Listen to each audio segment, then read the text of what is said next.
Todas bem-vindos, bem-vindas à nossa segunda noite do evento.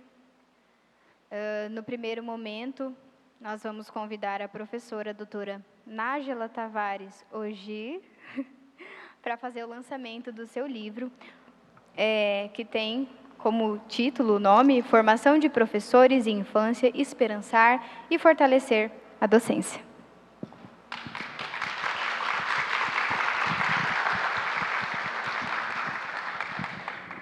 Meu muito obrigada, agradeço a todos os presentes, a todos vocês que estão aqui nessa segunda noite do Congresso de Ensino do PPI-4, Congresso Nacional de Ensino do PPI-4, mas com presença ilustre internacional. Acho que precisamos mudar o nome desse evento, Mas, enfim, uma grata satisfação estar aqui junto com todos vocês, junto com a professora Márcia, que é coordenadora do PPI-4, e minha parceira de trabalho. Nessa noite, eu tenho a grata satisfação de estar lançando o livro Formação de Professores em Infância, Esperançar e Fortalecer a Docência, que é resultado do 2º Congresso Internacional de Educação em Infância, que foi organizado por mim e pela professora Sandra Regina Gardacho Petrobon, da Universidade Estadual do Centro-Oeste, no ano de 2023, em outubro de 2023. E as palestras e participações oriundas deste evento é que compõem essa organização que está sendo lançada nesta noite. Pelo QR Code, que a Jéssica vai disponibilizar ali para vocês, pode ser acessado o livro. Ele é um e-book de acesso aberto e gratuito. E para aqueles como eu, e como algumas outras pessoas que são analógicas e gostam do cheiro do livro físico, existem algumas unidades que as meninas estão ali auxiliando na venda, algumas poucas unidades. Esse livro ele é composto por 11 capítulos e foi escolhido essa noite, deste evento que trata de práticas inclusivas, para estar trazendo ele e lançando, porque a temática do evento do ano passado foi formação de professores, mas, ao mesmo tempo, as práticas inclusivas estiveram muito presentes. Então, dos 11 capítulos que compõem esse livro, 5 capítulos faz intersecção com práticas inclusivas. Então, nesse sentido que nós achamos esse momento oportuno para lançá-lo nessa noite. E aí eu vou brevemente falar um pouquinho aí para vocês dos capítulos. O primeiro capítulo, Minúcias da Vida Cotidiana do Fazer da Docência, é escrito pelo professor Altino Martins, da UDESC, e vem tratar da experiência do fazer docente na escola da infância, para além da folha de A4, para além dos registros em papel. Então, ele nos convida a essa reflexão. O capítulo das aprendizagens possíveis nos registros em diário de campo, da professora Dayana Camargo, relata o estágio na educação infantil no período da pandemia e traz uma discussão assim, em outras formas de relato, em outras nuances de relato, também para além daquele modelo de relatório escrito que a gente trabalha nos estágios supervisionados. O capítulo A Infância, as Crianças e a Pandemia, orientado pela professora Leandra Cristina Mesomo Lira, da Universidade Estadual do Centro-Oeste, também vai fazer uma reflexão sobre as ações e práticas voltadas à escola da infância no período da pandemia. E, do capítulo 4 em diante, a gente tem as nossas intersecções com as práticas inclusivas. Um capítulo escrito pela professora Miriam Dalgisa Bedin Godoy, professora Sandra Aparecida Machado e professora Sandra Regina Gardacho Petrobon, com quem divido a organização deste livro, nominado Práticas Inclusivas na Educação da Infância e Formação Docente, que elas vão discorrer sobre essa ação das práticas inclusivas na escola da infância, considerando a escola da infância não simplesmente a primeira infância, mas a escola da infância como um todo, aí, dos pequenos e pequenininhos e também os infantes que estão nos anos iniciais do ensino fundamental. Professora Eliane Paganini, que é professora da Unespar, do campus de Apucarana, faz uma discussão sobre autonomia docente e educação inclusiva, pautado nos aportes da consciência piagetiana e um trabalho de formação continuada que ela conduz, né, vinculado ao programa do Profei, assim como a professora Sandra, que esteve aqui na noite de ontem, né, trabalha no Profei no campus de União da Vitória, a professora Eliane Paganini da Silva trabalha no Profei, campus de Apucarana, orientando pesquisas nessa área da educação inclusiva, que nos é muito cara. Professora Jaima Pinheiro de Oliveira, nossa convidada da noite da mesa, junto com suas orientandas Jusilane e Isabela, tem um capítulo sobre pedagogias participativas como estratégia para a inclusão de crianças com transtorno do espectro autista na educação infantil, temática também que nos atravessa no evento, né, Práticas Inclusivas. Professora Gisele Brandaleiro Camargo, da Universidade Estadual do Ponta Grossa, tem o capítulo, junto com a sua orientanda Jéssica, intitulado A Constituição da Profissionalidade Docente na Educação Infantil, de uma professora com deficiência visual.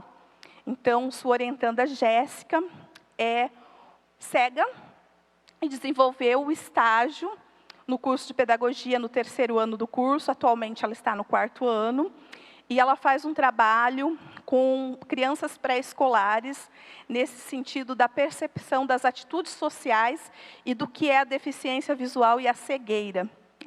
Também uma temática de atravessamento às nossas práticas inclusivas.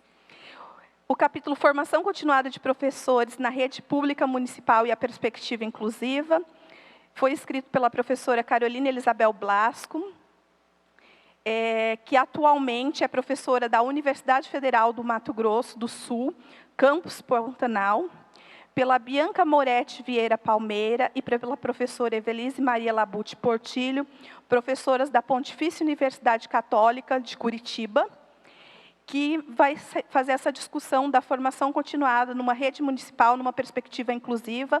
Elas discutem o design da formação que foi realizada no município do interior paranaense.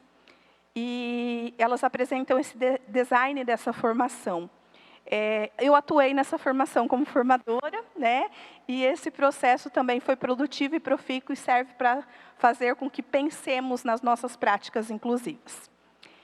E, seguindo, não menos importante, ainda temos 3 capítulos. Um capítulo do João Paulo Petri Assunção, a professora Vilma Reis Terra, do IFES, Instituto Federal do Espírito Santo, e comigo, Nájila Tavares Ugi. O João eu co-oriento a pesquisa de doutorado do João, e ele faz uma discussão da materialidade dos 3 momentos pedagógicos na educação infantil, voltados ao ensino de ciências na primeira infância. Também é um carinho muito grande que eu tenho por esse 10º capítulo, que é parte de uma pesquisa que a Lu, que é a nossa aluna do mestrado, turma 2023, desenvolveu na escola cuja ela é coordenadora, junto com os alunos. Também é impulsionada pela nossa disciplina de ciência e os conhecimentos básicos para o processo ensino-aprendizagem. Então, a gente tem o capítulo da Lu, que está aqui presente, Literatura Infantil e Desemparedamento na Escola da Infância, reflexões acerca da praxis educativa, que é um presente também ao nosso programa, pois ela é nossa aluna. O último capítulo é da professora Aline de Novaes Conceição, da Unesp de Marília, e ela discute o cuidado na educação integral realizada nos parques infantis, que também permeia as nossas discussões de práticas inclusivas, considerando uma educação integral. Então, é por essas razões e por esses capítulos que foi escolhido esse momento para o lançamento, que pode ser acessado por todos, o e-book gratuitamente, e aqueles que são analógicos, fiquem à vontade para adquirir com as meninas do mestrado o livro físico.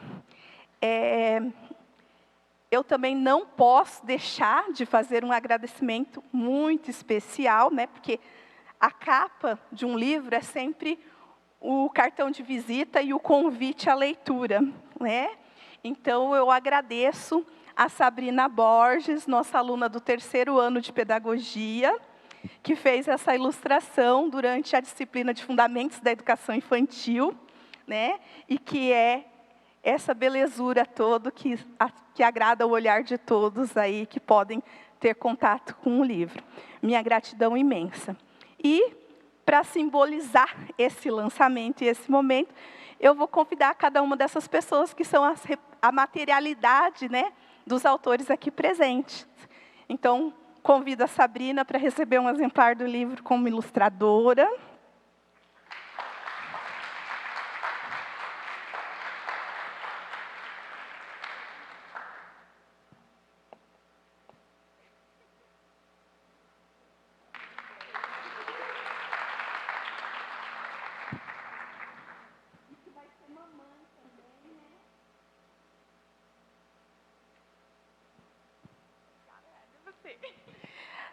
Uma pedagogia produtiva, né? Convido a professora Jaima.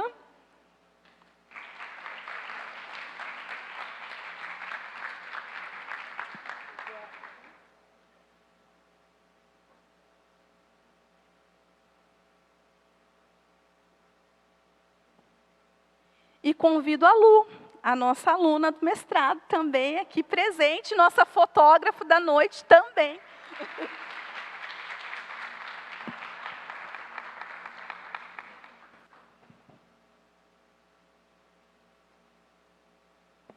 E convido a todos à leitura. Meu muito obrigada.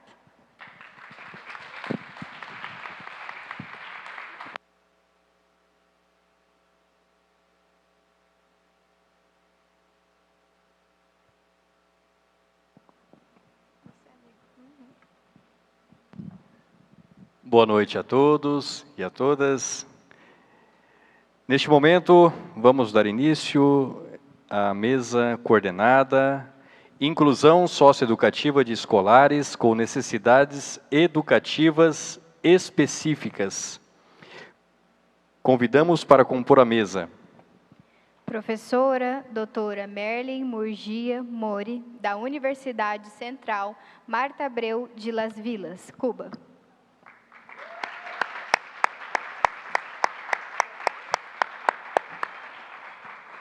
Neste momento, eu vou fazer, então, a leitura do resumo do currículo da Merlin.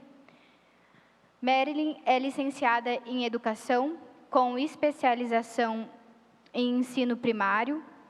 Tem também formação em Terapia da Fala, doutora em Ciências da Educação, professora titular, 15 anos de experiência. Os seus interesses de investigação incluem inclusão educativa, perturbações da linguagem e da comunicação, formação de profissionais da educação, patrimônio e identidade. Orienta alunos de licenciatura e de doutoramento. Participa em eventos nacionais e internacionais. Publica artigos em revistas de projetos de investigação e de redes científicas.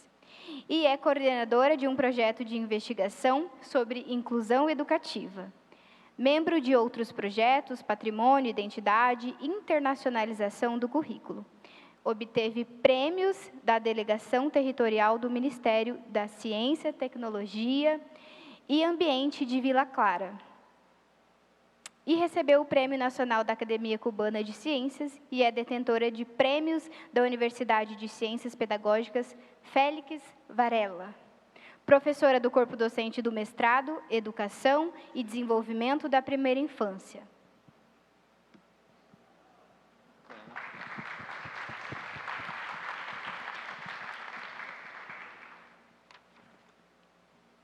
agora a professora doutora Jaima Pinheiro de Oliveira, da Universidade Federal de Minas Gerais.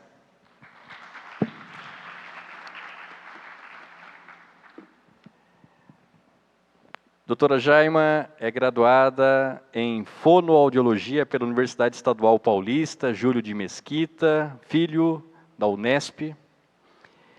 Também graduada em Pedagogia pela Faculdade de Ciências de Venceslau Braz, a Facibra. Aperfeiçoamento em Atendimento Educacional, especializado pela Universidade Estadual de Goiás. Tem mestrado em Educação Especial, Educação do Indivíduo Especial, pela Universidade Federal de São Carlos. Tem seu doutorado em Educação pela Universidade Estadual Paulista, Júlio de Mesquita Filho, pela Unesp Brasil. Pós-doutorado pela Universidade Estadual Paulista, Júlio de Mesquita Filho, pela Unesp Brasil. Pós-doutorado pela Universidade do Minho, a UMinho, de Portugal. É docente do Departamento de Administração Escolar da Faculdade de Educação, a FAE, da Universidade Federal de Minas Gerais. E também professora permanente no Programa de Pós-Graduação em Educação, Conhecimento e Inclusão Social, a PPGE. Atualmente coordena a rede, o Observatório de Rede de Apoio à Inclusão Escolar e à Educação Inclusiva, a qual se vincula ao grupo de pesquisa Observatório de Redes de Apoio à Inclusão Escolar, existente desde 2010. Integra também o grupo de pesquisa Deficiências Físicas e Sensoriais e o grupo de estudos e pesquisas sobre educação infantil e infâncias. É também pesquisadora da Associação Brasileira de Pesquisadores em Educação Especial e do Grupo de Trabalho de Educação Especial, da Associação Nacional de Pós-Graduação e Pesquisa em Educação. Vice-coordenação no Programa de Pós-Graduação em Educação, Conhecimento e Inclusão Social. E dedica-se às investigações científicas sobre a aquisição e o desenvolvimento da linguagem e da comunicação de crianças com deficiência.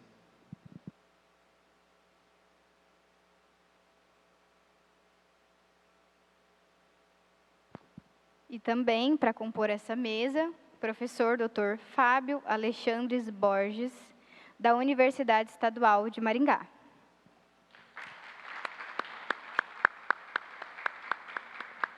Professor Fábio é graduado em licenciatura plena em matemática pela Universidade Estadual de Maringá, tem mestrado e doutorado em ciência para a ciência e a matemática pela Universidade Estadual de Maringá, realizou estágio de pós-doutoramento com a professora Márcia Cristina de Costa Trindade, Cirino, na Universidade Estadual de Londrina, e é professor associado da Universidade Estadual de Maringá, nos cursos de licenciatura em matemática, programa de pós-graduação em educação para a ciência e matemática e mestrado profissional, deixa eu ver, aqui, em educação inclusiva. É professor no programa de pós-graduação em matemática na Universidade Estadual do Paraná, compõe a diretoria nacional da Sociedade Brasileira de Educação Matemática. É editor do periódico Educação Matemática em Revista e é líder do grupo de estudos e pesquisas em surdez e ensino de matemática. Membro cofundador do grupo 13º da SEBEM. Tem experiência na área de educação, com ênfase em educação especial, atuando principalmente nos seguintes temas: educação matemática inclusiva, ensino de matemática para surdos e formação docente em uma perspectiva inclusiva.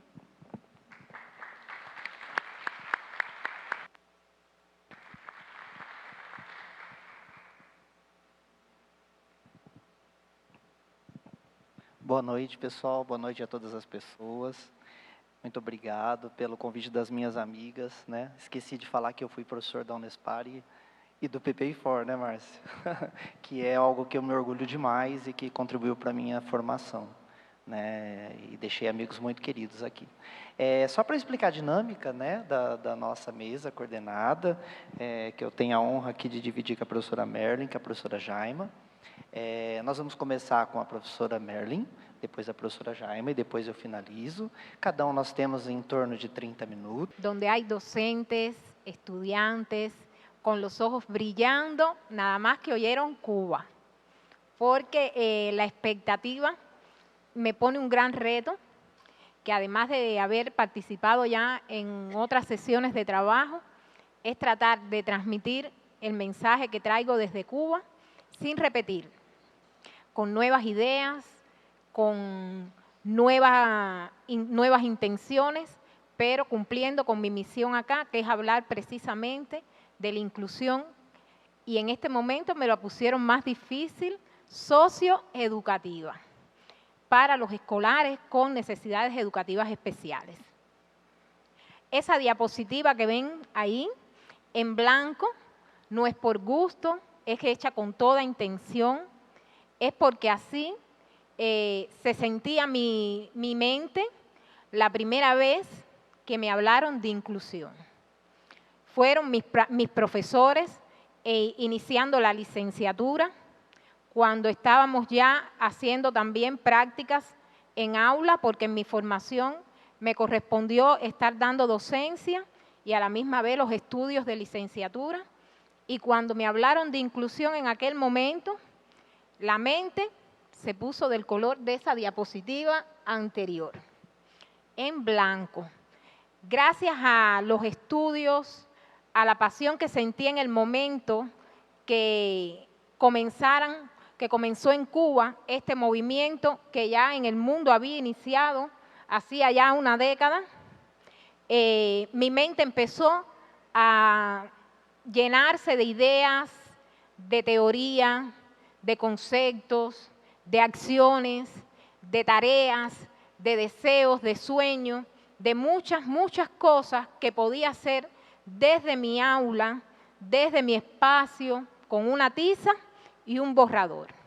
En aquel momento impartía primer grado en una escuela primaria. Y me di cuenta de que lo que me habían dicho mis profesores en la licenciatura, de los momentos que tuvo que el mundo que asumir para que la educación llegara a responder a todos según sus particularidades y sus individualidades.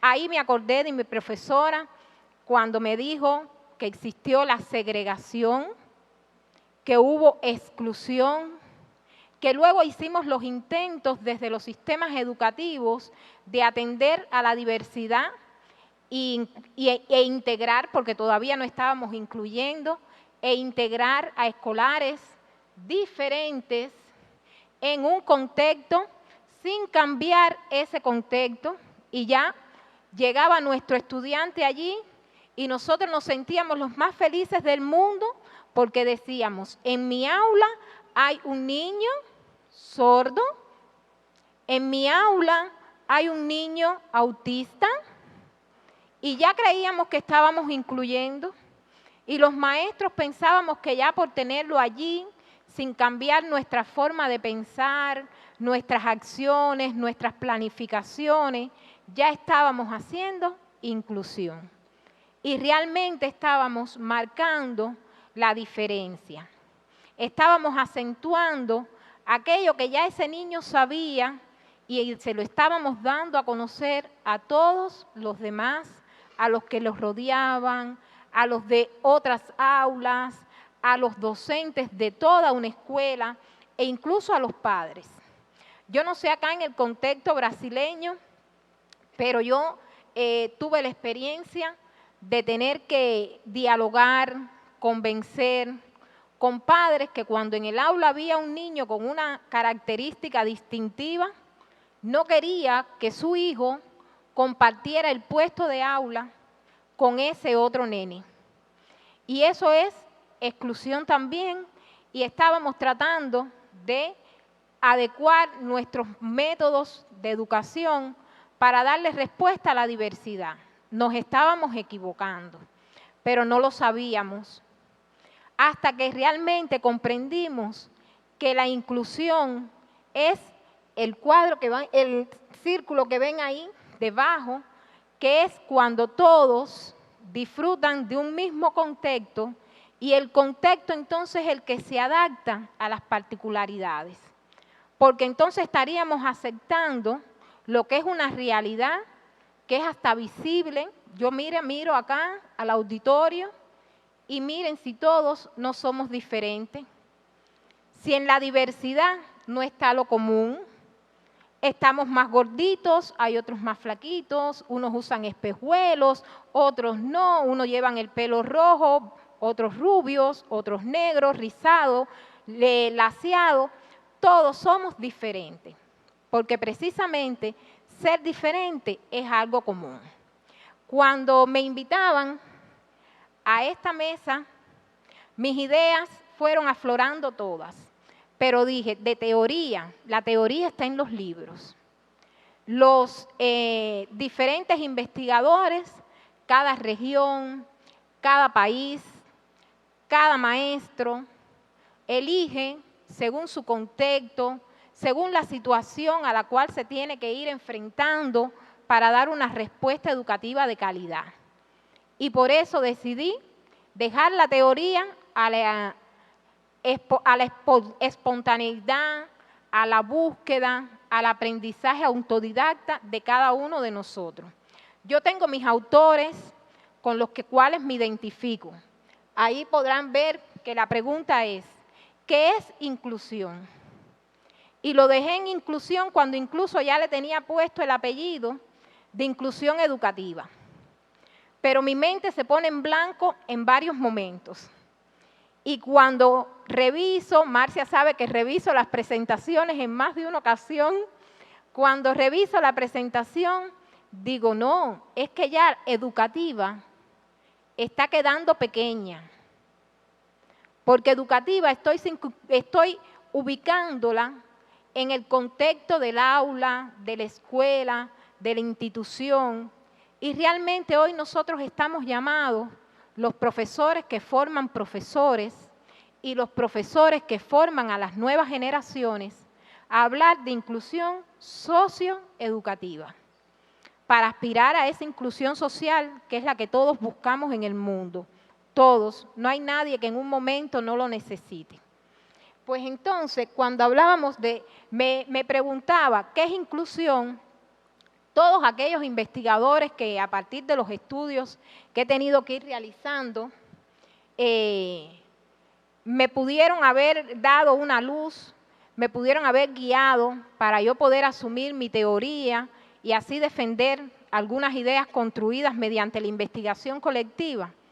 Bueno, de todos ellos, los más, con los que más me he identificado y que sí quería traerlos acá, porque hoy me hicieron una pregunta con respecto a si los investigadores que estaban puestos en una de las diapositivas de las sesiones de trabajo eran los mismos que se asumían en Cuba, y ahí me di cuenta de que hay realidades que uno a veces tiene que cambiarlas y dar a conocer cuál es la ideología, cuál es la escuela, cuál es la teoría que se sigue, porque entonces pudieran estar compartiendo o sembrando la necesidad de la búsqueda en cada uno de ustedes.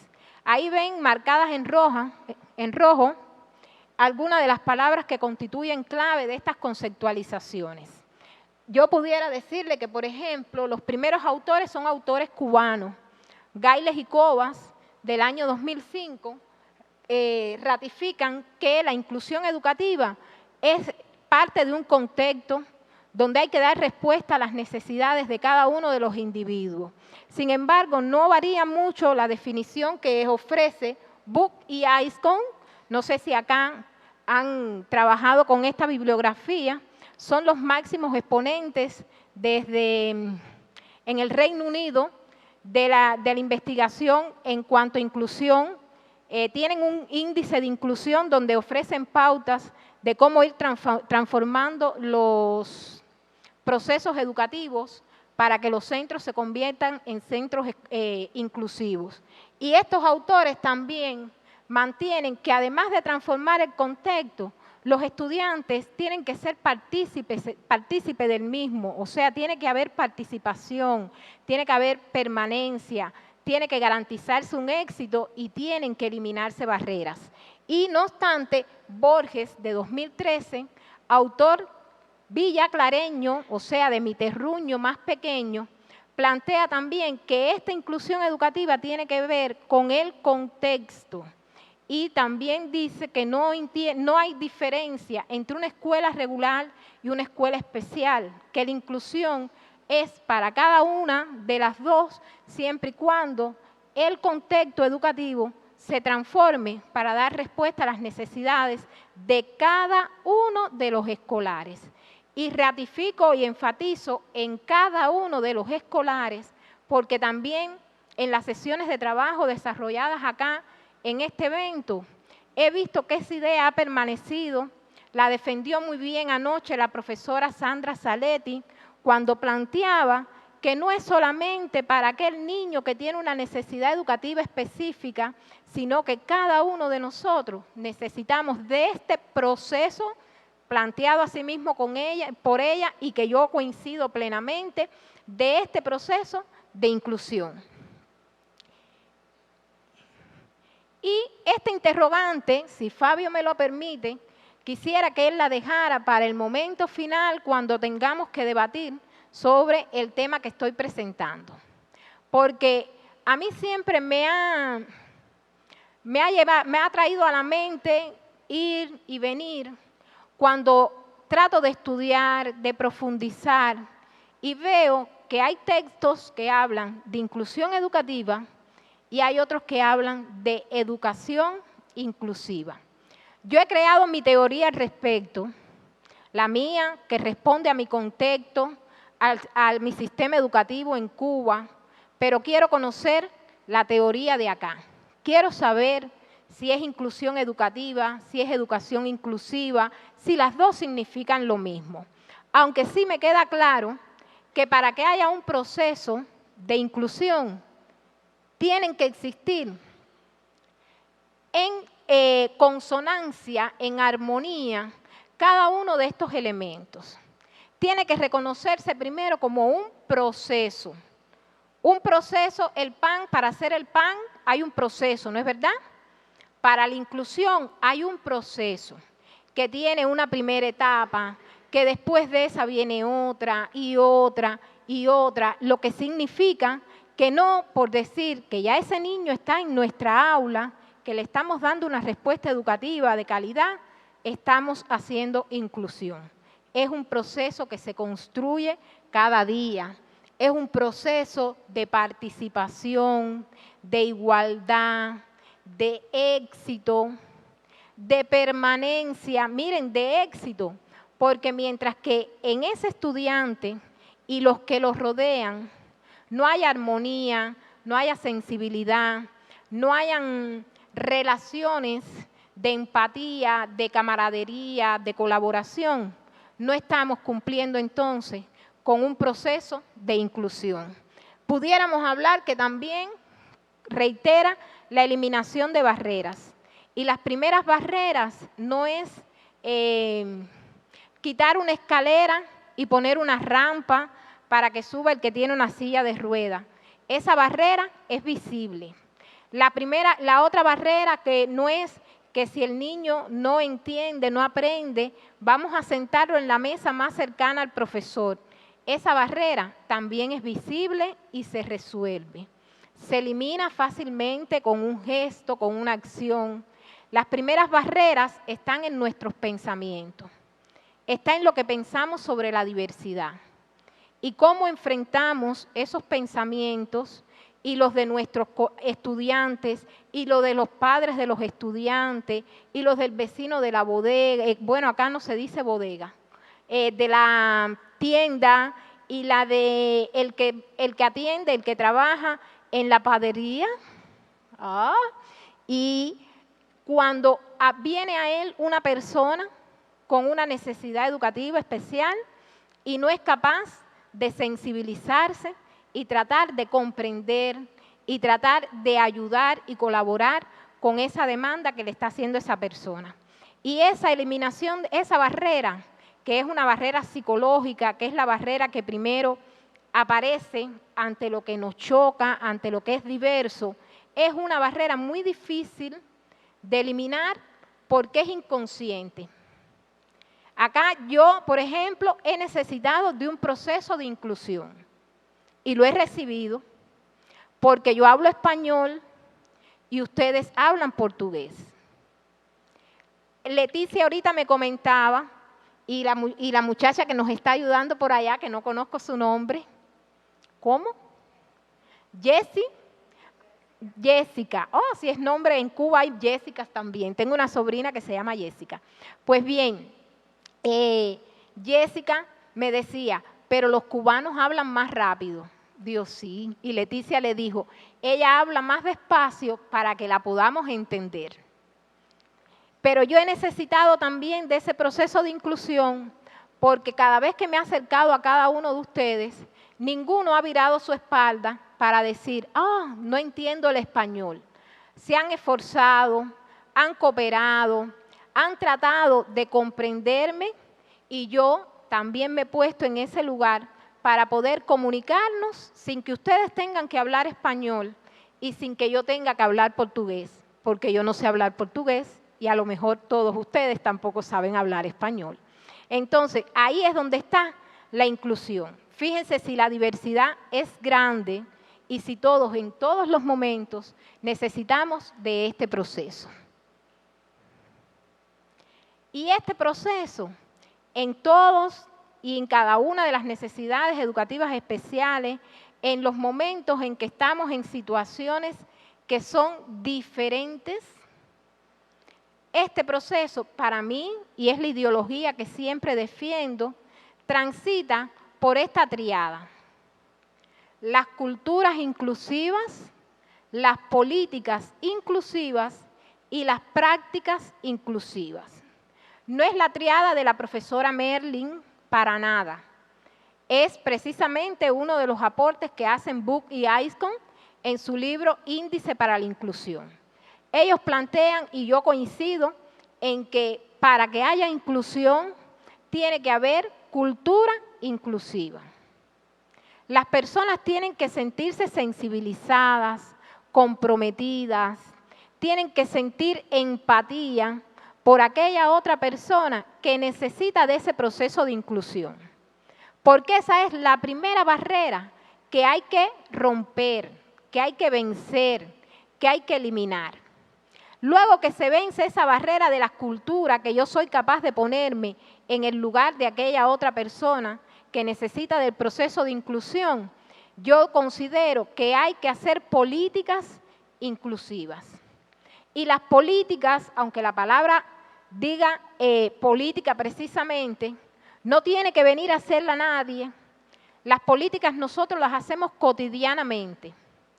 El que vive solo en su casa, su esposo, su hijo y la persona tiene una política. Si yo llego tarde, usted cocina.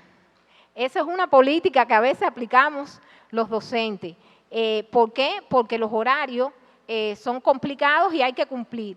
Si yo llevo al niño al colegio, usted lo recoge. Es política que se trata de organizar, de hacer estrategias, de trazar estrategias, de buscar la manera que los procesos sean planificados conscientemente, que sean concebidos con antelación para que entonces puedan desarrollarse con éxito. Si yo voy a hablar de inclusión, yo no puedo pensar que mi escuela, mi aula, mis compañeros de trabajo, mis alumnos, los padres de mis alumnos, tienen que vivir ajenos. Yo no puedo pensar que ese proceso de inclusión es mío como maestro y de ese estudiante que necesita o requiere de él. Ese proceso de inclusión es de todos. Es de todo el que rodea a ese estudiante y de ese estudiante en sí. Y las políticas, pues bien, las políticas es precisamente tratar de organizar el proceso de modo en que cada uno de ellos puedan contribuir a que este proceso sea exitoso. Es trazar las estrategias para que cada uno de los que rodean a este estudiante o cada uno de los que están en ese momento que precisan de inclusión puedan disfrutar del proceso, que el máximo proceso que dirige un maestro es el proceso de enseñanza-aprendizaje.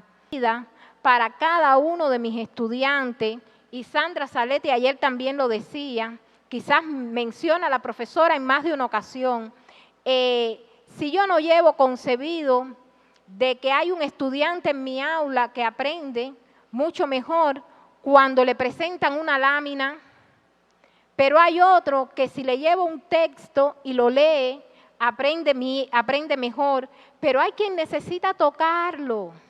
Y si yo voy a dar mi clase de la pelota, de las características de la pelota a un niño que tiene 4 o 5 años, yo tengo que ir concibiendo en esa actividad las diferentes maneras de que el estudiante se apropie del contenido. Y no estoy hablando aquí de necesidades educativas especiales, estoy hablando de un proceso de inclusión que es para todos. En ese caso, si es así, va el maestro con la lámina, va el maestro con el texto que habla de la pelota y va el maestro con una pelota. Y cada estudiante sale del aula con su necesidad satisfecha y con un proceso exitoso y de disfrute, porque cada uno después va a poder escribir, describir, hablar, contar qué es una pelota, porque la vio, la tocó, la tiró, la soltó, jugaron con ella.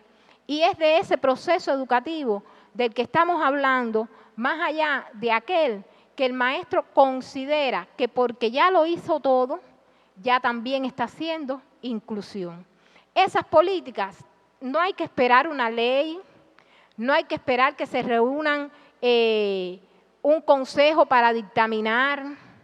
Esas políticas son chiquitas, son en mi contexto, son mis políticas, son las que yo pongo dentro de mi aula.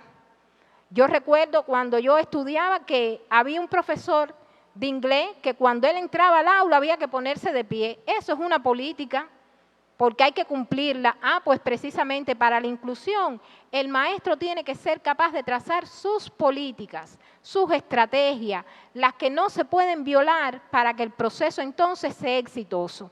Cuando ya tengo creadas las culturas, las políticas, las prácticas son más efectivas. ¿Qué pasa últimamente en la mayoría de las investigaciones? Que hacemos muchas investigaciones de prácticas inclusivas. Yo, por ejemplo, cuando empecé en este mundo de la inclusión, enseguida empecé a transformar mis prácticas. Pero había transformado mis culturas, había transformado mis políticas. Me di cuenta que muchas veces no. Y por eso la práctica que hoy me daba resultado, como no había sido planificada, concebida, bien ideada primero, bien visualizada, entonces hoy resolví el problema emergente y mañana cuando me enfrentaba a una situación similar, mi respuesta ante esa situación la tenía que volver a crear porque no había planificado y no había concebido cómo desarrollar esa práctica inclusiva. La práctica no es nada más que poner precisamente en acción cada una de aquellas actividades, acciones, todo lo que pueda dar respuesta a ese proceso de inclusión. Por eso es que yo respeto y me gusta defender que cuando hablo de prácticas inclusivas no puedo dejar de cumplir con las dos anteriores. Tienen que haber políticas y tiene que haber cultura inclusiva. Esas son algunas de las consideraciones. Ahora yo les quiero comentar que precisamente con esta nueva visión de la inclusión educativa, transitando hacia la inclusión social, en el sistema educativo cubano se está implementando un tercer perfeccionamiento del Sistema Nacional de Educación. Yo no voy a reiterar lo que ya he dicho en otros espacios, pero no puedo dejar de mencionar este perfeccionamiento porque establece nuevas formas de trabajo que permiten que este proceso de inclusión transite por la tríada que ya les había dicho. En este caso, y voy a retomar de nuevo a la profesora Sandra Saletti, este tercer perfeccionamiento plantea también, como ayer nos presentó la profesora, el trabajo colaborativo.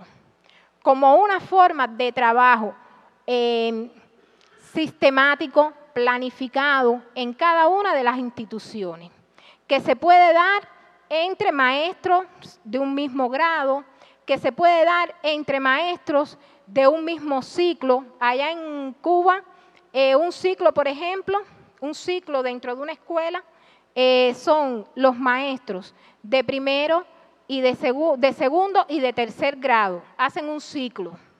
Y cuarto, quinto y sexto conforman otros ciclos.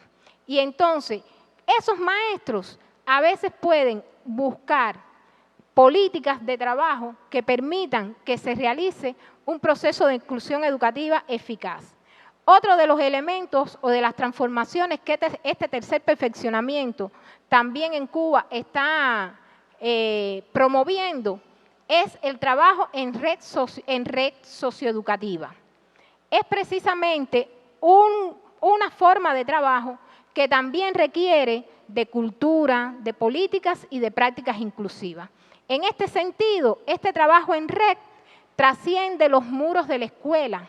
Y entonces, cuando la escuela, para lograr que su proceso de inclusión sea eficaz, acude a las instituciones que tiene a su alrededor para que estas instituciones, con sus servicios, con los profesionales que trabajan en ella, colaboren en programas complementarios donde los estudiantes de una escuela aprenden más que lo que el currículo les proponen, aprenden de profesiones, aprenden de historia, aprenden de la vida y de la historia del lugar o de la comunidad en que ellos se desarrollan.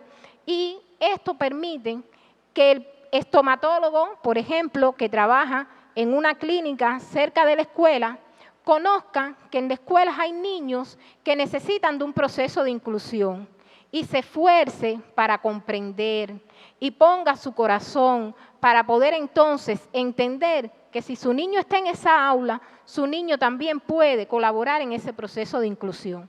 Y este trabajo en la red socioeducativa permite que el tránsito de la inclusión llegue hasta la inclusión social, que es una meta ambiciosa, pero que hay que ir dando pasos para poder lograrlo. Y esta es la diapo ya de cierre porque mi tiempo está ahí a raya. Y es la de cierre de verdad, no es porque el tiempo se esté acabando. Son ideas, lo que traigo acá, son ideas, propuestas que desde mi contexto, por lo que he ido también escuchando acá, pueden ser sus ideas también. Y ahí están. Hay que formar al personal. El personal docente tiene que tener formación en inclusión para poder comprenderla y para poder practicarla. Hay que diseñar entornos inclusivos y no es quitar las barreras. Los entornos inclusivos hay que diseñarlos desde acá, desde el pensamiento. Hay que implementar programas de apoyo, hay que darle participación a la comunidad, fomentar la conciencia y el respeto a la diversidad, implementar un currículo inclusivo. Son uno de los elementos que también en el tercer perfeccionamiento está incluido el currículum. Fomentar la participación activa de todos los estudiantes. Un estudiante que necesita de un proceso de inclusión tiene que estar en contacto con todos, porque cuando yo lo extraigo de su contexto, estoy excluyendo. Y hay que establecer alianzas con instituciones especializadas, tanto educativas como no educativas, para que pueda entonces trascender esa inclusión educativa hacia la inclusión social. En breve he querido compartir algo de lo que he ido aprendiendo, de lo que he podido ir estudiando durante mi formación, durante la formación de un colectivo de investigadores que hoy estamos enfrascados en Cuba en dar un resultado para que la inclusión no sea solamente del maestro, sino que responda también a cada uno de los contextos donde se desarrolla un escolar cubano. Muchas gracias por haberme prestado atención y por haber contribuido a que yo también me sienta incluida.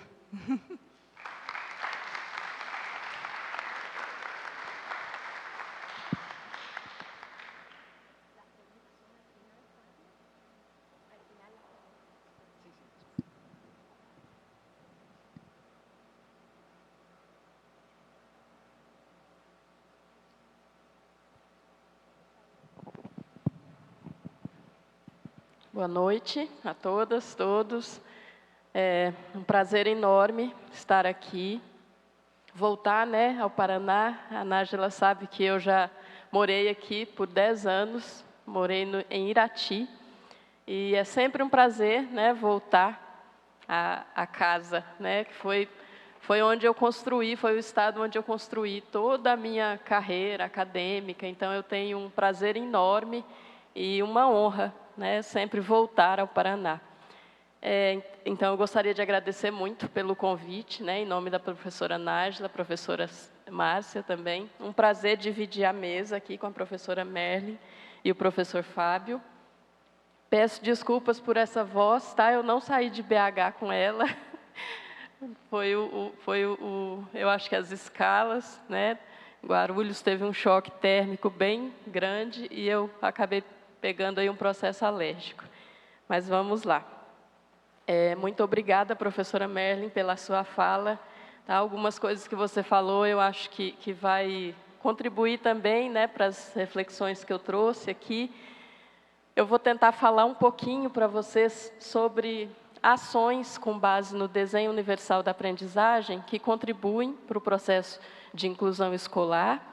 E aí eu já vou comentar que eu estou chamando de inclusão escolar, é um conceito diferente, inclusive, né? Aqui no país a gente usa esse conceito.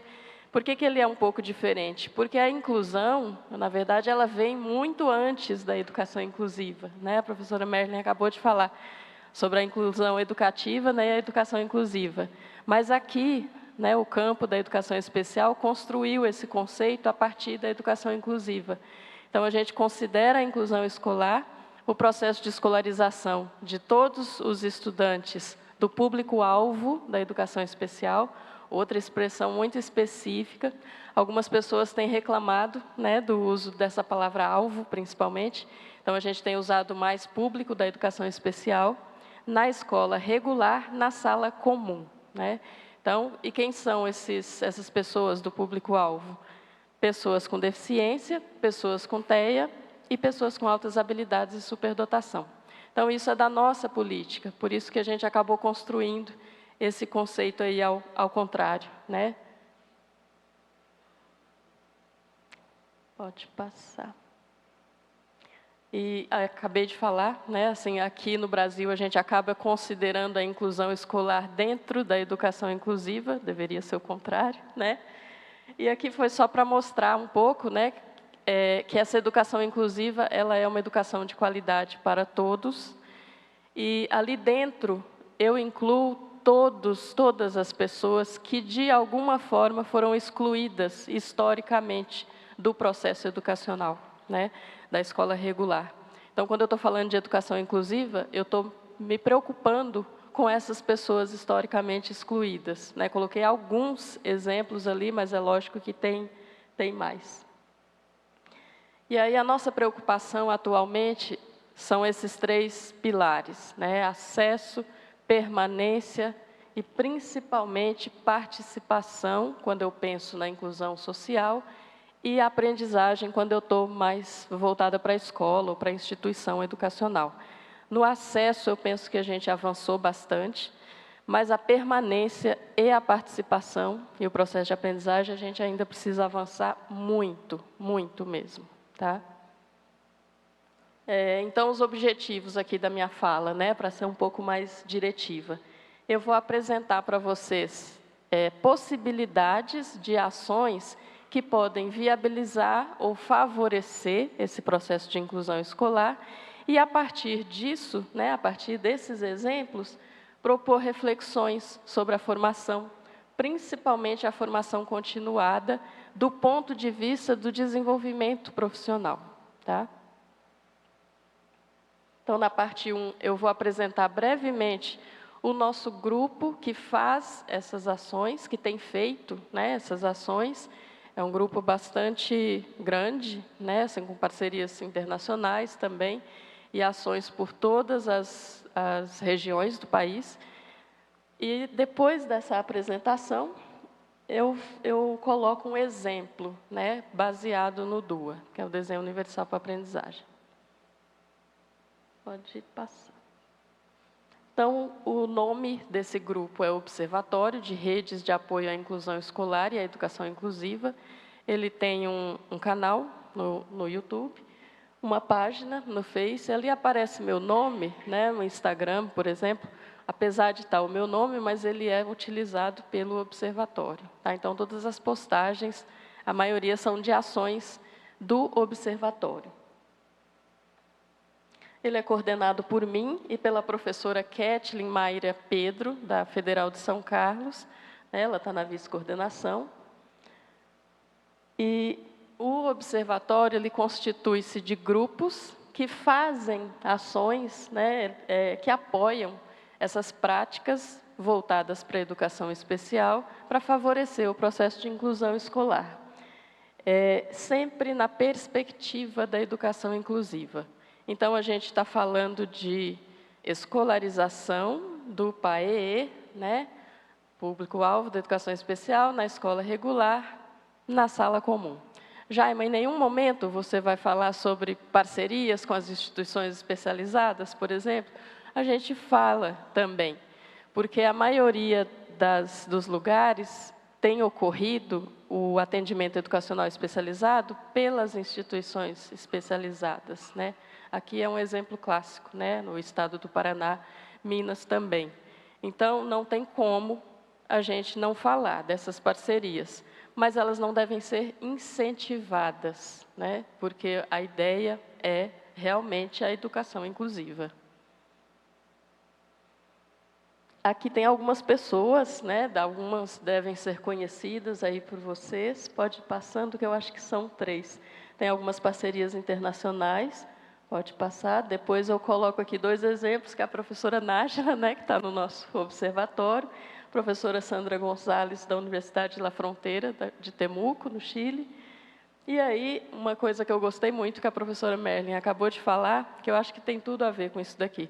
O nosso observatório ele funciona nesses 3 eixos: políticas, né, públicas, formação profissional e intervenção. E a hora que ela colocou culturas, né, eu pensei, deve estar ali na formação, né, mas porque, na verdade, se a gente não trabalha com essas 3 coisas, eu não trabalho com inclusão em nenhum momento. E as políticas públicas, a gente tem que pensar exatamente como ela falou. O conceito de política é da relação com o outro, né? Não é a política partidária, por exemplo. É o processo de construção da política. Então, quando eu estou na escola conversando com os professores, nós estamos construindo política, porque eles me falam sobre as demandas deles, e é claro que a gente não consegue atender todas, mas o fato de eu escutar, né, de eu estar lá, já é uma construção política também, né? Então, é dessas políticas. Claro que a gente analisa as políticas e os programas existentes, né, tanto política de Estado quanto de governo, pensando que quanto mais políticas de Estado eu tiver, melhor, né, claro, porque aí se mudar o governo, isso não vai mudar, né? A formação profissional, eu acho que é indiscutível, eu acho que o professor Fábio vai falar um pouquinho sobre isso. Inicial e a formação continuada, sempre. E, infelizmente, a educação inclusiva, de um modo geral, ela está muito pouco presente na formação inicial. Então, a gente acaba usando, entre aspas, a formação continuada para suprir, né, essa necessidade. Mas tem a questão do desenvolvimento profissional também, que é por meio da formação continuada que a gente consegue isso. Então, eu tenho que me preocupar com esse meu desenvolvimento profissional. Eu sempre brinco, falo assim, que tem professor que vira e fala assim, mas eu não gosto de educação especial, eu não vou trabalhar com educação especial. Não é uma escolha, né? Se você é ético, né, moral, suficientemente para entender o que é educação inclusiva, você jamais falaria isso, né? Então, não é uma escolha, ela está aí. E se eu escolhi ser professor ou professora, eu preciso saber sobre isso e eu preciso me desenvolver em relação a isso, tá? E a intervenção é exatamente essa prática do dia a dia que, às vezes, eu, enquanto professor da educação básica, não tenho suporte. Então, é aqui que entra, por exemplo, as ações do observatório. A gente vai para a escola ajudar, literalmente, nessas ações do dia a dia, que os professores têm dificuldade, e às vezes são coisas simples, do tipo uma adaptação, né? Lembrando que a adaptação não é o mais interessante, né? Claro, a gente pensa sempre em acessibilização, eu tenho que me antecipar à inclusão, né?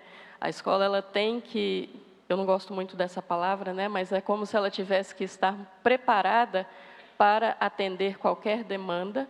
A gente sabe que ela não está, nunca estará, mas a adaptação dá a impressão de que eu não estava pensando naquilo. Aí chegou o aluno na escola, precisa, eu corro atrás, né? Não é essa a ideia, principalmente do DUA, que eu vou falar.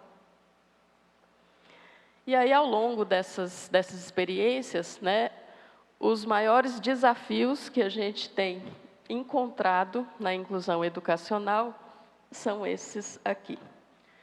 Por mais que vocês pensem, né, vocês pensando em professores da educação básica, que é muito difícil trabalhar com uma criança com deficiência, principalmente pensando em condições mais complexas, não é esse o ponto, né? A gente acabou de escutar aqui.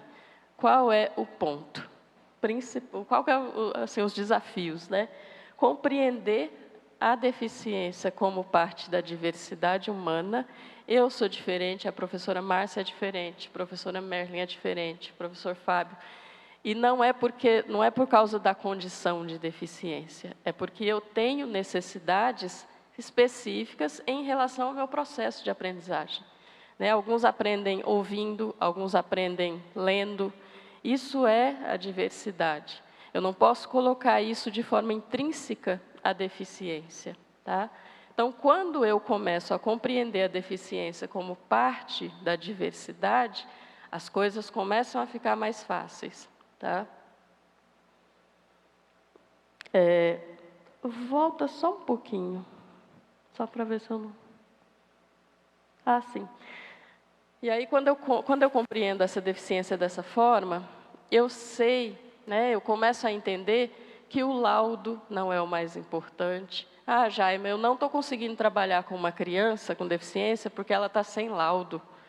Primeiro que a gente tem uma resolução desde 2014 que me diz que todas as pessoas têm direito a um atendimento especializado, independente de ter ou não um laudo. E o laudo, ele não vem com uma prescrição de prática pedagógica para mim, né? Jaime, mas eu vou entender melhor se eu souber o que a criança tem. Isso é uma coisa. Você saber quais são as práticas pedagógicas que você vai desenvolver com aquela criança é outra coisa. E aí, combater o capacitismo, né? A gente tem falado bastante disso, sobre essa discriminação e a negação de direitos, né? Olha o tanto de criança que ainda tem matrícula negada nas escolas, né? Eu estava no voo e escutando uma pessoa com deficiência detonando uma empresa sobre a falta de acessibilidade, né, em voos. E vira e mexe, essa empresa está na mídia, né? Ou porque esqueceu a pessoa usuária de cadeira de rodas lá na sala, e assim por diante. Então, são exemplos de capacitismo todos os dias, né? A gente precisa superar isso. E aí, quando eu caminho, né, quando eu penso nesse avanço, eu estou caminhando para o modelo social de compreensão da deficiência. A gente ainda está com o pé muito atolado, né, no modelo médico.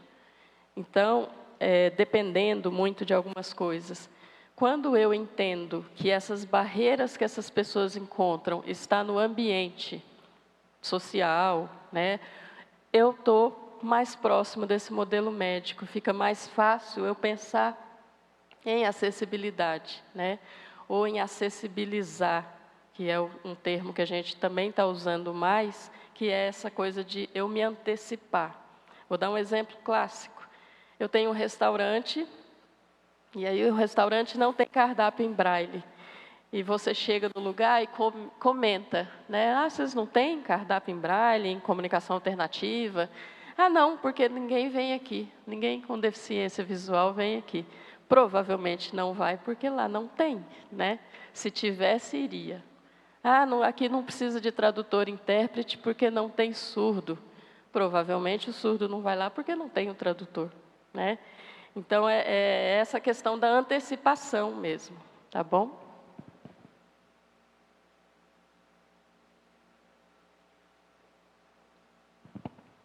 E aí, vamos lá, né? A ideia é... Pode passar? Essa ação que eu vou dar exemplo agora, eu sempre parto desses pressupostos aqui. Que a escola quer trabalhar com uma perspectiva inclusiva, né, de trabalho colaborativo, que a formação continuada ela tem que ser concebida como necessidade do desenvolvimento profissional, e aí não é uma responsabilidade só minha, enquanto professor ou professora, tem que ter o apoio institucional, a gente tem isso na legislação, claramente, né? E as propostas de formação, elas têm que dialogar com a escola. Não adianta eu fazer uma formação se eu não for para a escola, né? Porque eu preciso entender aquilo lá. Não adianta mesmo. Posso falar de inclusão aqui o ano inteiro, se eu não estiver na escola para entender o que está acontecendo lá, não vai adiantar. Então, partindo desses pressupostos, na estrutura geral, né, aqui, pelo menos na maioria dos estados, a gente tem, pode passar, a gente tem uma estrutura de apoio no ensino regular mais comum, que é essa daqui. A gente tem o AEE, que é o atendimento educacional especializado. Infelizmente, ele parou de ser incentivado em termos de concurso, né, desses professores há algum tempo, desde 2014 ou 2015. Então, a gente tem poucos professores de AEE.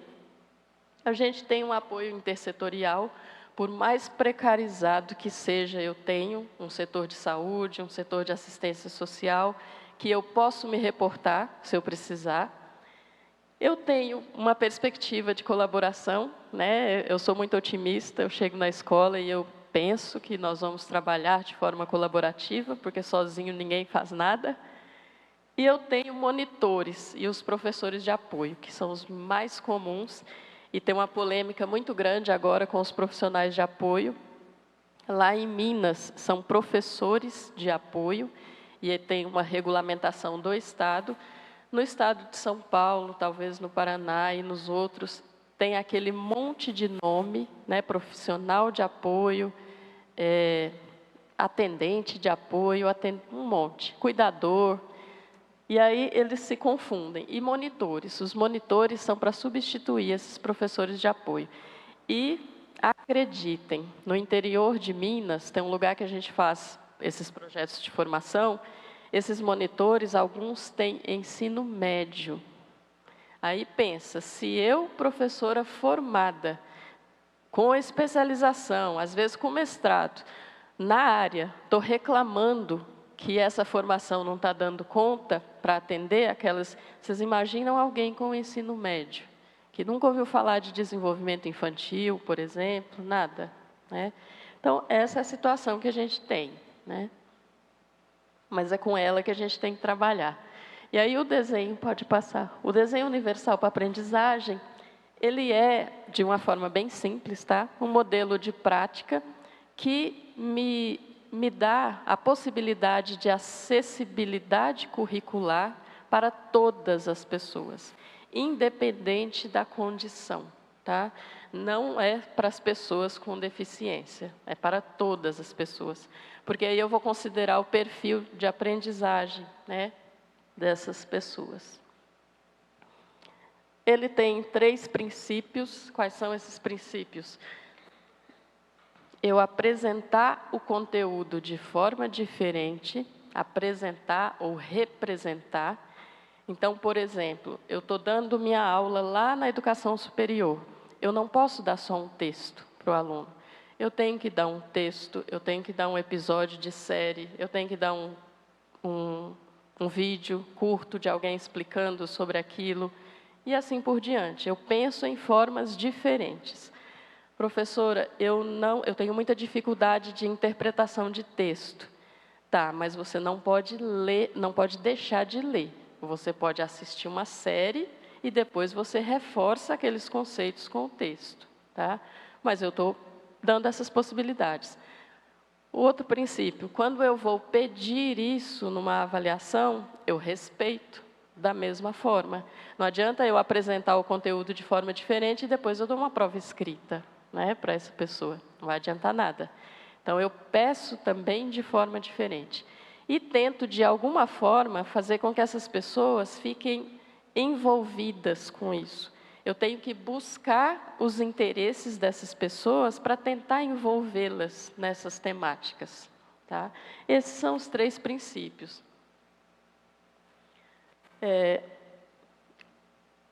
Para adulto, é mais fácil, né? A gente chega para as pessoas e pergunta, como que você aprende? Criança, eu tenho que descobrir. Como que eu descubro? Interagindo, né? Ninguém melhor do que o professor para descobrir tudo. Todos os dias com a criança ali, às vezes o dia inteiro. Então, eu vou fornecer opções diferentes, por exemplo, de interação física, né? De comunicação e expressão. Se eu tenho uma turma que tem crianças que escutam e não falam, como que eu não vou usar a comunicação alternativa? É obrigatório, né? Não é uma sugestão, né? Se eu sei que existe aquele perfil, eu preciso disso, tá? Pode passar, que eu estou com medo do tempo. Pode passar. Então, na escola, a gente tem várias possibilidades, né? Eu tenho mediadores diferentes, eu tenho tarefas diferentes, eu tenho crianças com e sem deficiência, eu tenho outras condições. Então, eu preciso aproveitar essa diversidade para fazer esses princípios aparecerem mais, tá bom? Essa é a ideia, né? E aí, pensando nisso, pode passar. A gente tem, aqui pode ir passando mais rápido, que eu coloquei os projetos que a gente tem em andamento. Tem um que eu gosto muito, né, que é esse último aí, que é uma rede que a gente tem de apoio à escolarização de crianças com deficiência nos vales do Jequitinhonha e Mucuri. Não sei se todo mundo sabe, mas são 2 regiões muito pobres, né, as mais pobres do país. Eu acho que talvez empate aqui com a região de Ivaí, no Paraná, mas é uma região que sempre foi referência internacional de muita pobreza, né? E a gente tem essa rede de apoio lá. E aí o exemplo, cheguei, né? Que a gente faz todas essas ações, né? O exemplo que eu vou dar é esse daqui. A Valéria, ela é professora da rede municipal de Assis, São Paulo, trabalha na educação infantil nos anos iniciais da educação do ensino fundamental, né, ciclo 1, e ela desenvolveu um programa baseado no Pronarrar. O que a Valéria fez? Ela pegou a ideia do Pronarrar, pode passar, que é a seguinte: o Pronarrar, ele é um programa estruturado de histórias, cada imagem da história representa cenário, pode ir passando, que eu acho que tem umas... cenário, depois vem o tema, o enredo e a resolução. A gente trabalha com essa estrutura de histórias, na educação infantil e nos anos iniciais. A Valéria pegou esse programa, pegou uma história, né, e ela apresentou de formas diferentes para as turmas. Ela usou em 4 turmas, ela usou comunicação alternativa, pode ir passando, ela usou bonecos, ela fez um cenário tridimensional. Isso daqui eu acho que eu vou... Não sei como é que está meu tempo. Esses daqui pode ir passando rápido. Pode ir passando, que são exemplos de produções de uso do Pronarrar. Produções de crianças com deficiência intelectual. À medida que a gente avançava no uso do programa, eles iam melhorando essa produção, tá? Só para vocês terem uma ideia do que é o uso do programa. Pode passar. Crianças com atraso de alfabetização, tem esse grupo. Olha a história como muda, né? Lá na 8ª já estava melhor a produção de história. Agora pode passar mais rápido para chegar na Valéria. Aí, isso. A Valéria fez um cenário tridimensional, articulado. Ela usou, pode passar, ela usou comunicação alternativa também. E ela usou peças com essas figuras de comunicação alternativa, principalmente para quem tinha problema de pinça, né? Às vezes não tem esse movimento. Ela usou essas peças, estruturado. Mas a ideia eram cantos, cada canto uma opção, né, desses materiais. Então, ela ofereceu diferentes opções, lembra? De percepção, de interação. As crianças passeavam por esses cantos e escolhiam um para produzir a história delas. Pode passar. Pode passar. E aí ela respeitou essas especificidades, né, principalmente de comunicação alternativa, de uma criança autista que não se comunicava por meio da linguagem oral, né? E depois ela pediu a produção. Quando ela pede a produção, mesma coisa.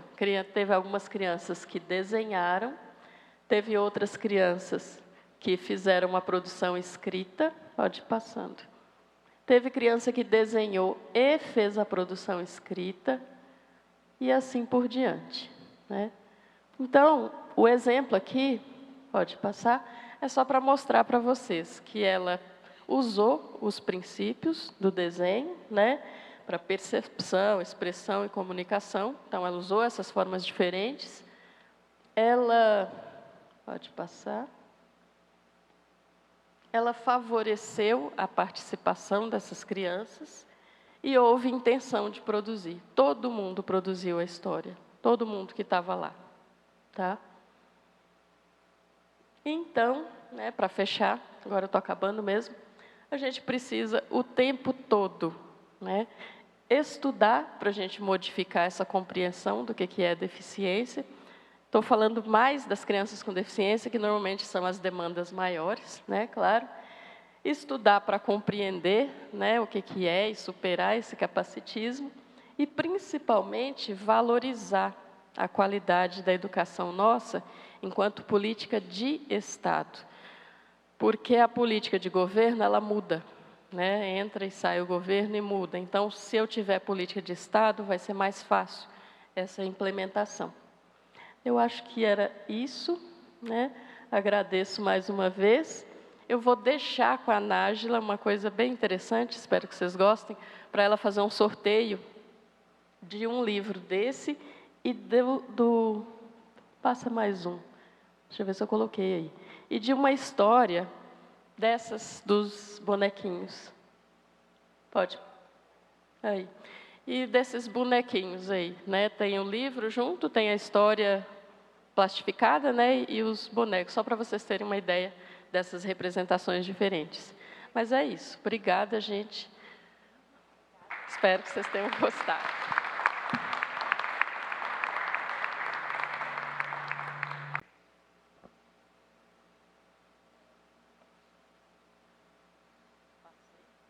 Não? Você me avisa? Vou começar aqui, tá?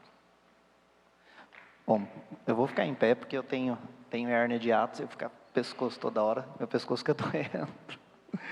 Boa noite novamente, pessoal. Então, eu vou tentar ser um pouco mais breve também, né, pelo adiantado do horário. E eu acho que a gente, sem querer,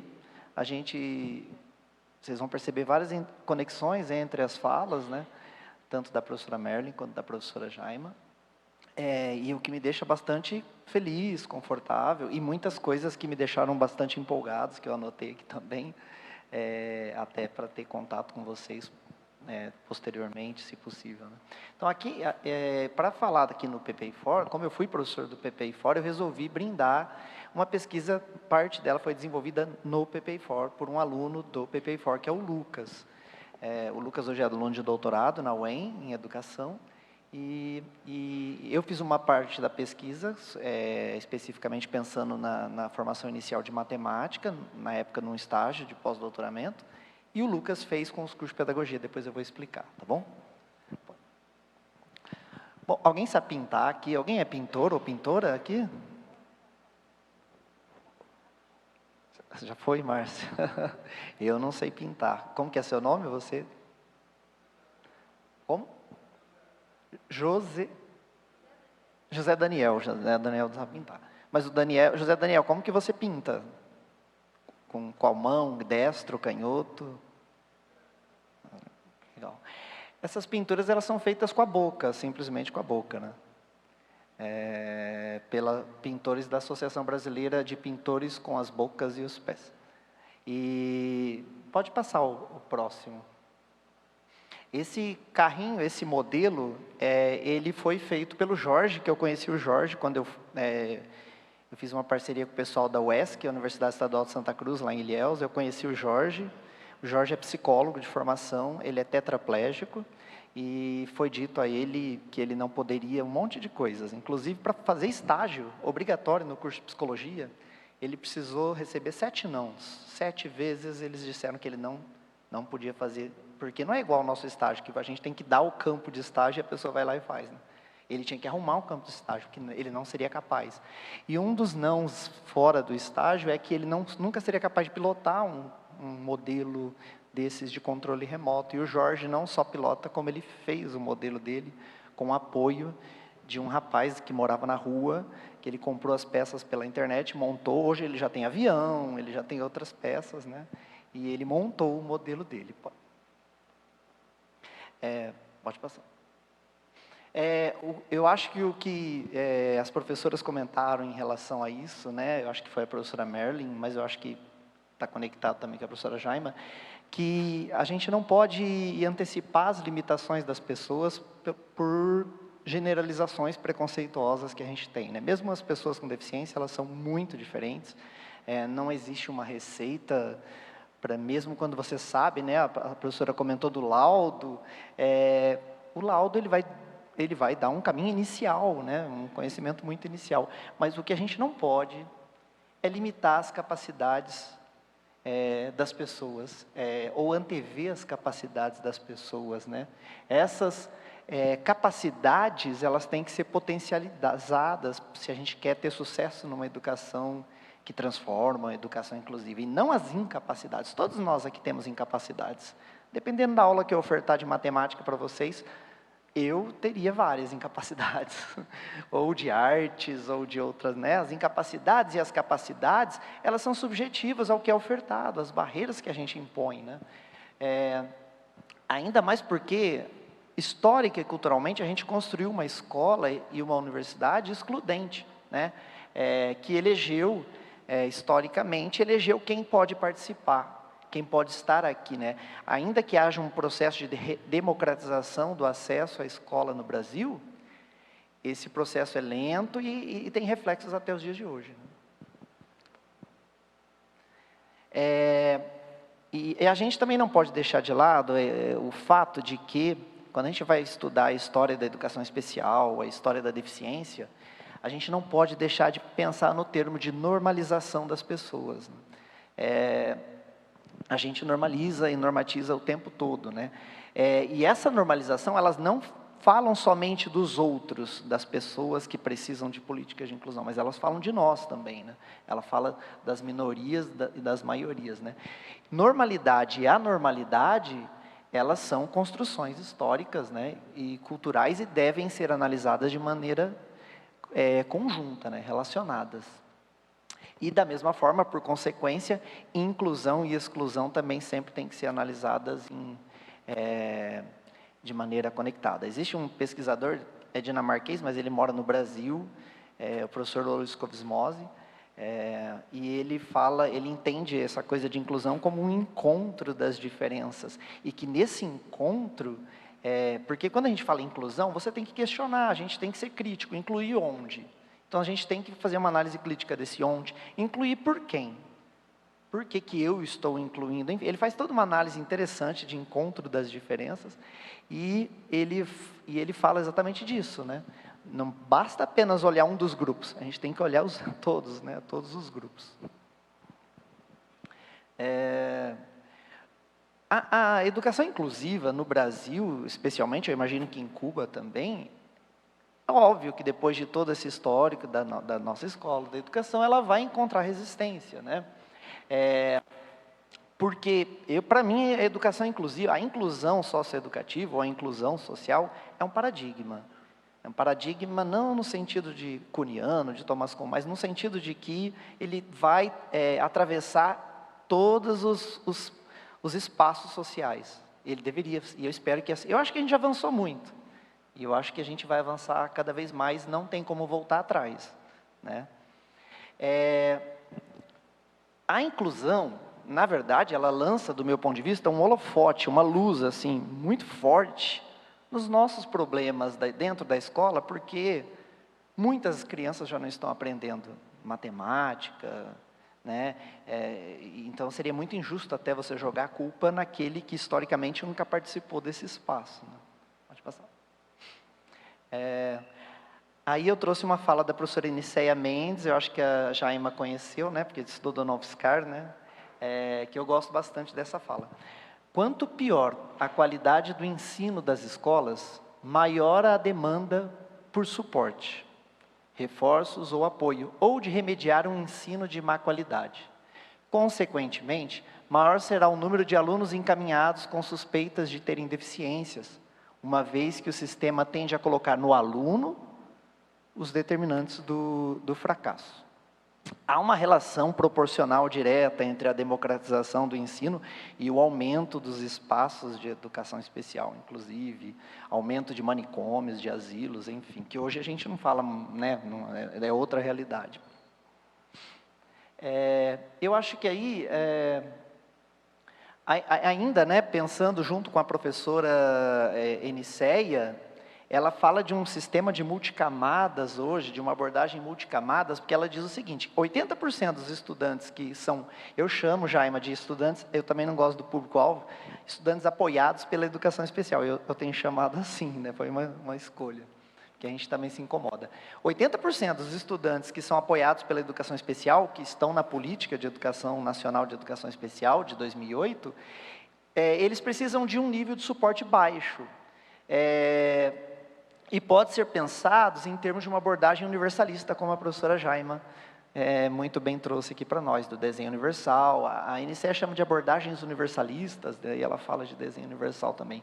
Então, assim, eu faço uma releitura. 80% dos estudantes da educação especial precisam de uma boa aula, de uma aula que, de fato, né, diversifique metodologias, possibilidade de interação, e enfim. Aqui é só para a gente ter uma ideia do contexto, né, dos números da educação especial. Olha lá, em 98, 10 anos antes da Política Nacional de Educação Especial, nós tínhamos 337 mil alunos matriculados em escolas ou classes especiais e escolas ou classes comuns, estudantes público-alvo da educação especial. O que aconteceu em 2023, último dado? 1,77 milhão. 1.700.000 estudantes é o número mais recente. Desses estudantes, mais da metade são com deficiências intelectuais, segundo o último dado do censo escolar, né? E aí, é um número grande, né? A professora Merlin, Cuba já daria, né, quase metade de Cuba, não sei.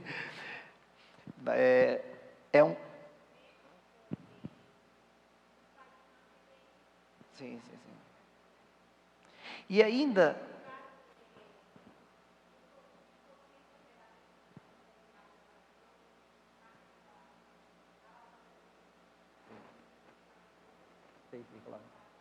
Claro. Mas aí tem um dado interessante que... não é que nós tínhamos menos pessoas com deficiência em 98. Houve um discurso midiático forte em favor da escolarização das pessoas com deficiência, que começou lá, por exemplo, o ano de 1981 é um ano muito interessante, porque é o Ano Internacional da Pessoa com Deficiência, e isso vem aos poucos, né, um movimento de tensão, que chega na Declaração de Salamanca, de Jomtien na Tailândia, enfim. Esses estudantes, eles estavam escondidos, né, não exatamente os mesmos, né, mas eles estavam no ambiente familiar, a maioria deles, né, eles não viam a escola como um espaço possível de ser ocupado. Pode passar. Então, como tornar esses estudantes né, de fato, nossos, né, e não somente dos outros, do intérprete, enfim, acho que esses são questionamentos. O estudante do intérprete, o estudante do AEE, o estudante da educação especial, são termos que incomodam muito a mim, né, são os nossos estudantes. A gente sabe que não é fácil, mas, né, eu acho que a ideia é essa, como torná-los cada vez mais nossos estudantes. No caso das licenciaturas, eu entendo que a gente tem uma dupla tarefa, né? Eu faço parte do núcleo de acessibilidade hoje da UEM, fiz parte do núcleo de acessibilidade da Unespar. Aliás, a Unespar, gente, tem uma política de inclusão espetacular, que talvez não esteja alcançando, mas tem todos os elementos, é exemplar mesmo, né? A gente criou, né, na Unespar, você...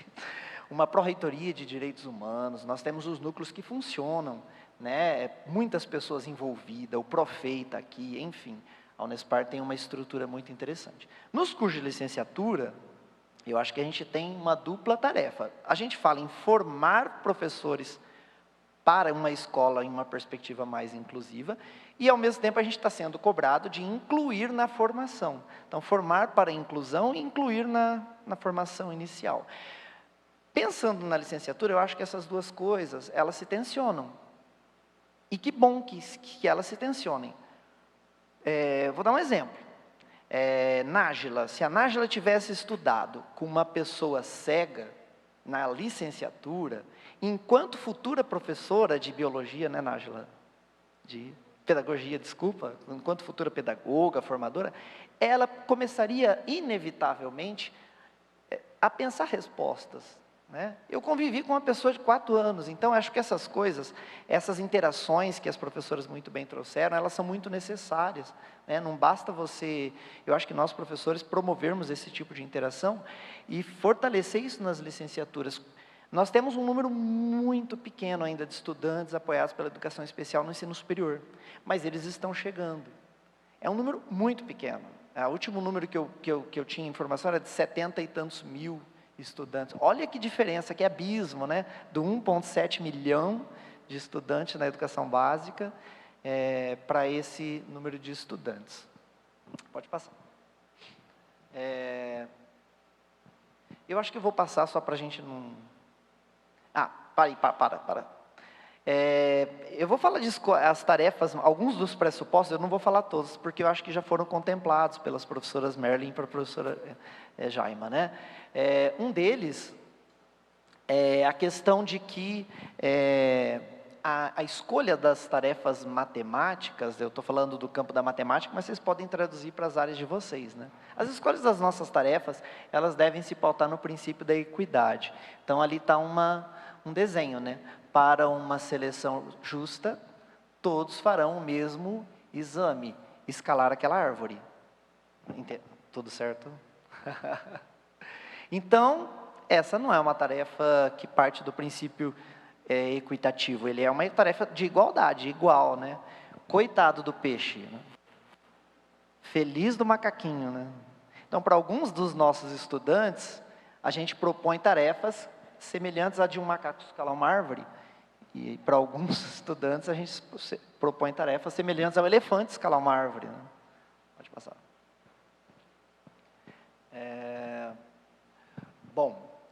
Isso aí eu acho que a gente pode pular também, porque eu acho que já senão vai ficar muito longo. Aqui eu também já falo de cultura inclusiva, que já foi abordado. Aqui no Brasil nós temos também, professora Merlin, algumas poucas pesquisas que usam o index da inclusão, né? Um pessoal do Rio de Janeiro, principalmente.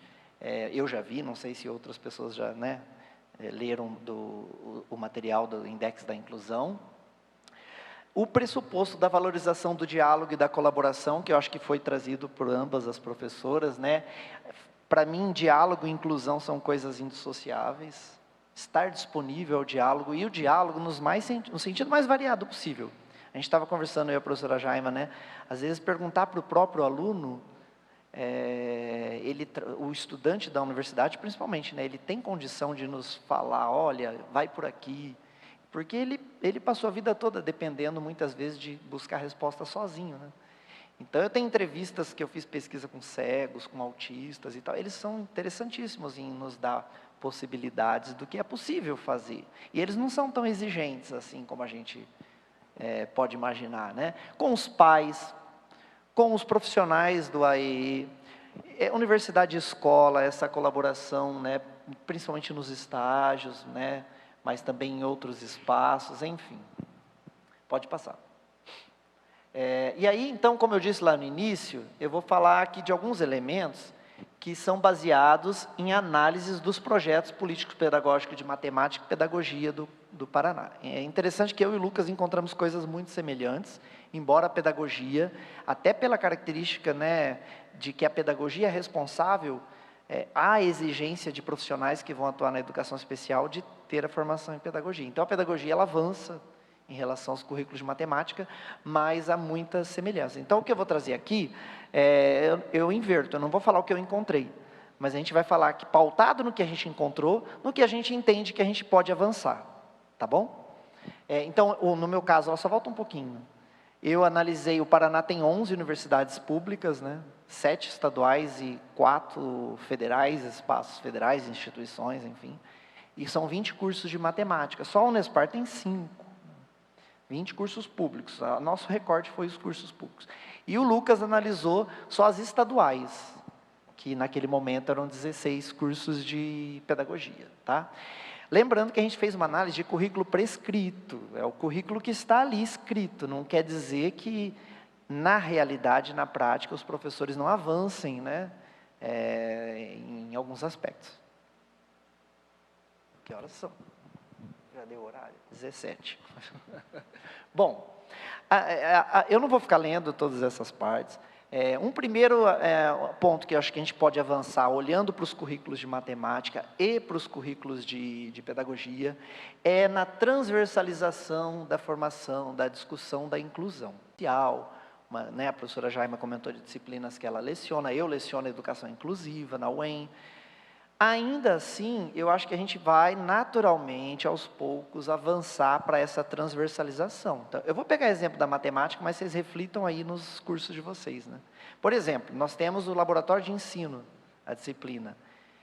Olha que potencial nós temos na disciplina do laboratório para pensar em redesenhos de tarefas, né? Em acessibilidade, enfim.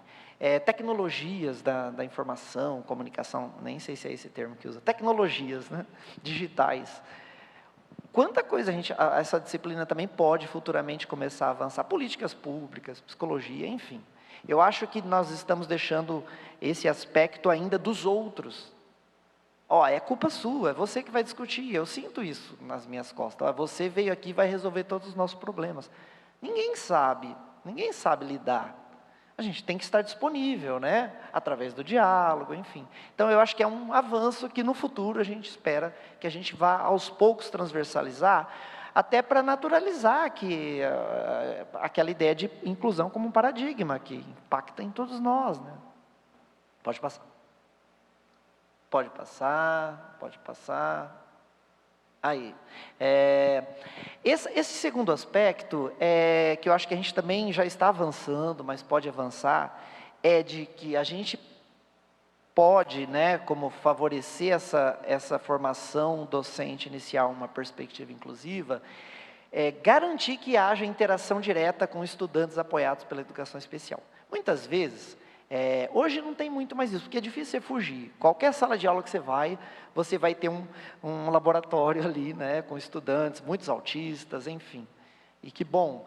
Mas a gente pode garantir nos nossos projetos e nos currículos em ação, acima de tudo, que essas experiências aconteçam.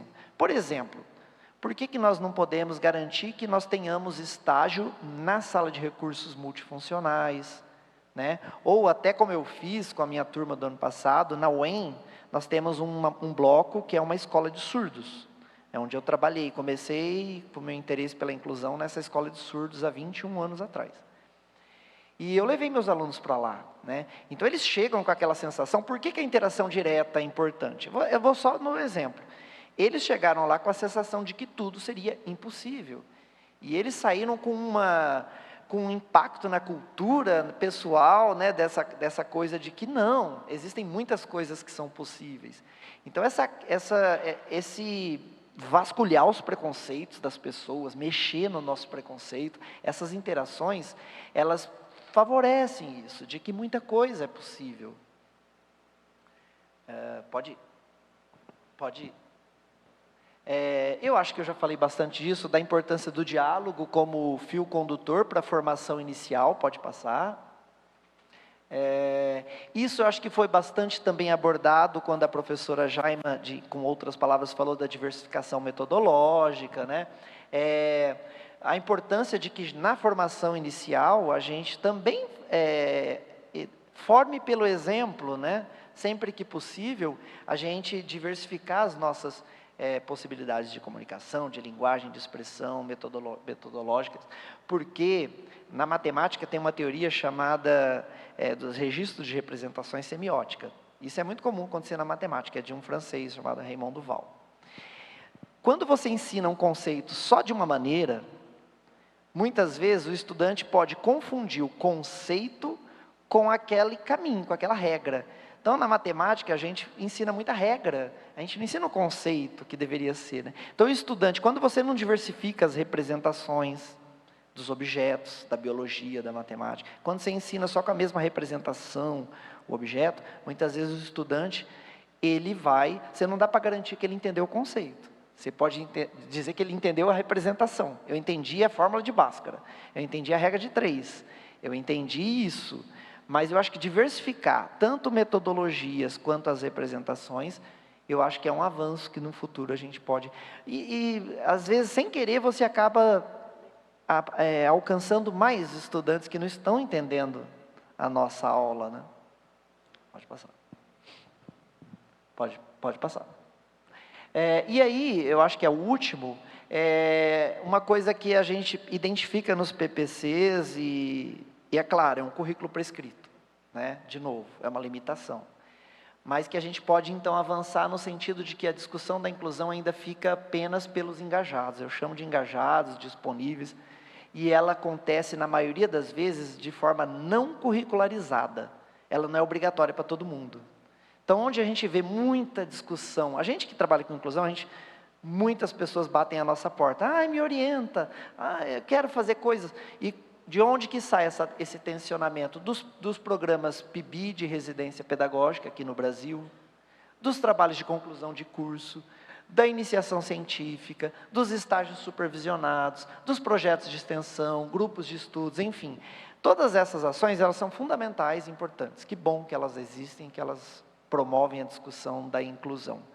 Mas ela ainda assim, ela permite que só quem for se incomodar com a causa, se tornar empático a essa questão, ele queira. Senão, se eu quiser me tornar indiferente, eu fico. Aí são só algumas imagens, daí eu já terminei, né? São algumas imagens, porque... Pode voltar lá, fazendo um favor. Porque eu acho que quando a gente fala de um paradigma da inclusão, eu acho que a gente vai impactar numa sociedade como um todo, no futuro, que a gente quer ter uma sociedade melhor, né, para que a gente não veja cenas, como diuturnamente acontecem cenas como essa, né? Essas aí ficaram famosas, mas acontecem o tempo todo. Eu, como homem gay, eu sei o que é isso, a gente passa por várias situações desse tipo. Pode... E aí, eu acho que essa fala, eu fiquei ouvindo a professora Merlin falando de educação inclusiva ou inclusão educativa, né? E aí eu não sei, depois a professora pode dizer se acha que tem alguma relação com o professor Rômulo Campos Lins, que já nos deixou, inclusive, que era professor da Unesp, e ele fala o seguinte, né? Eu acho que essa fala tem muito a ver com o que a inclusão tem proporcionado para a gente está com muitas oportunidades da gente repensar a escola, repensar o que é ser professor, o que é a nossa sociedade, enfim. Do mesmo modo que propõe uma educação matemática que não seja preparação para a vida, e sim vida, eu proponho uma reflexão que não seja preparação para a ação, e sim ação. Eu acho que acabou. Então é isso, gente. Muito obrigado.